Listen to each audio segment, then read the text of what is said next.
Opisyal na ngang idineklara ng Pag-asa ang pagtatapos ng El Nino.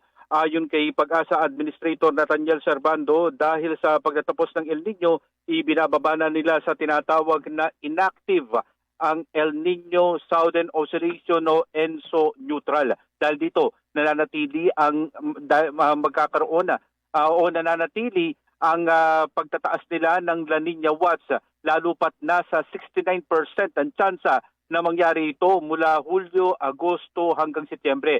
Sa kabila naman na idineklara na ang pagtatapos ng El Nino, mananatili pa rin yung mainit na panahon at below normal na mga pag-ulan sa ilang mga bahagi ng Pilipinas. Opisyal na ngang idineklara ng Pag-asa ang pagtatapos ng El Nino.